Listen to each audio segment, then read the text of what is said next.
अपने मायके आई हुई है। लाडो जल्दी जल्दी खुशी से अपने घर जाती है और अपनी माँ से कहती है, माँ, मैं गौरी कौवी के घर जा रही हूँ। वो अपने मायके आई हुई है। उससे मिले बहुत दिन हो गए हैं। हम दोनों सहेलियाँ कितने दिनों बाद मिल रहे हैं। इतनी सारी बातें भी करनी है। अगर मैं घर देर से लौटी तो आप चिंता मत कीजिएगा। ऐसा कहकर लाडो खुशी खुशी गौरी कौवी से मिलने उसके घर जाती है। गौरी दोस्त, कहाँ हो तुम? यह देखो, मैं तुमसे मिलने यहाँ आ गई हूँ। क्या हुआ गौरी, तुम तो मुझे भूल ही गई। मुझसे मिलने के लिए मेरे घर क्यों नहीं आ रही हो? तभी लाडो की नजर गौरी कौवी के जख्मों पर जाती है। गौरी, तुम्हें ये क्या हुआ? चोट क्यों लगी है? क्या तुम ठीक हो? क्या बताऊं लाडो, ये सारे जख्म मुझे मेरी सास और मेरे पति ने दिए हैं। वो दोनों मुझसे दिन रात काम करवाते हैं। जरा सी देर क्या हो जाती मुझे डंडों से पीटने लगते थे।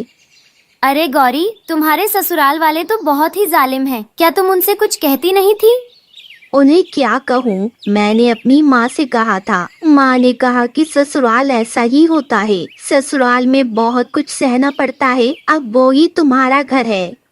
गौरी कौवी की यह बातें सुनकर लाडो बहुत ही डर जाती है। वो दुखी मन से अपने घर वापस लौटती है। क्या बात है लाडो बेटा, तुम तो अपनी दोस्त गौरी से मिलने गई थी ना, फिर तुम इतनी दुखी क्यों हो? माँ, क्या तुम्हें पता है गौरी के ससुराल वाले कितने जालिम हैं? उसको वो हमेशा मारते रहते हैं। माँ, मैं कभी शादी नहीं करूँगी और अपने ससुराल नहीं जाऊँगी। लाडो बेटा, तुम ऐसी बातें क्यों कर रही हो? समय आने पर सभी को अपने अपने ससुराल जाना पड़ता है। मैं भी तो एक दिन दुल्हन बनकर अपने ससुराल आई थी। लेकिन माँ, मुझे शादी करके ससुराल नहीं जाना। मैं तो हमेशा आपके साथ ही रहूँगी। अच्छा अच्छा ठीक है, लगता है तुम बहुत डर गई हो। इस बारे में फिर कभी बात करते हैं। ऐसे ही कुछ दिन बीत जाते हैं। एक दिन लाडो की माँ कहीं जा रही थी, तभी उसको पंडित हरिया तोता रोक लेते हैं। वो लाडो के लिए भोलू चिड़ा का रिश्ता लेकर आए थे। रिश्ता अच्छा होने पर लाडो की माँ मान जाती है। वहीं लाडो अपने घर में बैठी थी, तभी अचानक से बहुत तेज तूफान और बारिश आती है, जिसकी वजह से लाडो चिड़िया और पास में रहने वाले पक्षियों के घर टूट जाते हैं। वो बेघर हो जाते हैं और पानी में डूबने लगते हैं। तभी भोलू चिड़ा वहाँ आता है और लाडो की मदद करता है। अब हमारा क्या होगा? हम कहाँ रहेंगे? हम तो बेघर हो गए। इस बारिश ने हमसे हमारा सब कुछ छीन लिया। अरे चिड़िया, तुम परेशान मत हो, मैं हूँ ना। मैं तुम्हारी कोई ना कोई मदद जरूर करूँगा। तुम्हें एक घर चाहिए ना, मैं तुम्हें एक घर बना कर देता हूँ। लेकिन तुम घर कैसे बनाओगे? तुम मुझे नहीं जानती, मैं एक कारपेंटर हूँ। मैं जंगल में पक्षियों का घर बनाता हूँ। मैं तुम्हारे लिए इस बारिश से बचने के लिए लकड़ी का मजबूत घर बना देता हूँ।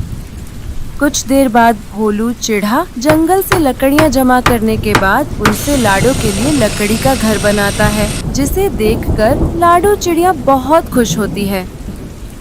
अरे वाह, ये घर तो बहुत सुंदर बनाया है आपने। आपका बहुत बहुत शुक्रिया जो आपने मेरी इतनी मदद की। कोई बात नहीं चिड़िया, तुम इस लकड़ी के घर में बैठकर बारिश के मजे लो। अब मैं चलता हूँ।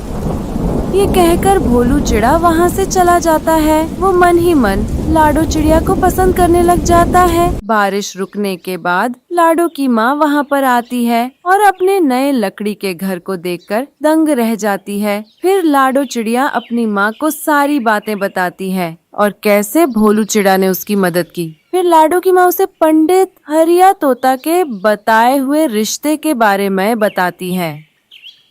माँ, क्या मैं आप पर बोझ बन गई हूँ जो आप मेरी शादी करके ससुराल भेज देना चाहती हो? लाडो बेटा, तुम ऐसी बातें क्यों कर रही हो? हर ससुराल गौरी कौवी का ससुराल जैसा नहीं होता।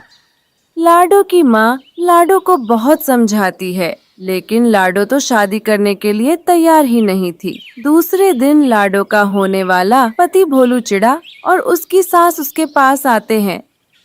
लाडो बेटा, तुम शादी से इतना क्यों डर रही हो? मेरी कोई बेटी नहीं है। मैं तुम्हें शादी के बाद अपनी बेटी बनाकर रखना चाहती हूँ। मैं तुमसे इतना प्यार करूँगी कि तुम अपना मायका भूल जाओगी। मेरा बेटा भोलू चिड़ा भी बहुत अच्छा पक्षी है, वो तुमको बहुत खुश रखेगा। मान जाओ मेरी बेटी। हाँ लाडो चिड़िया, माँ बिल्कुल सही कह रही है। मैं तो तुम्हें जब से पसंद करता हूँ, जब हमारी बारिश में पहली मुलाकात हुई थी। लेकिन मुझे ये नहीं पता था कि किस्मत हमें इतनी जल्दी फिर से मिलाएगी। अपनी सास और भोलू की बातें सुनकर लाडो का अब डर चला जाता है और वो भोलू चिड़ा से शादी करने के लिए तैयार हो जाती है। फिर लाडो की शादी धूमधाम से भोलू चिड़ा से हो जाती है और फिर वो अपने पति और सास के साथ खुशी खुशी अपने ससुराल में रहने लगती है। बहुत समय पहले किसी जंगल में लाडो चिड़िया और टुन्नू नाम के पति पत्नी रहते थे। टुन्नू चिड़ा बहुत मेहनत करके मजदूरी करता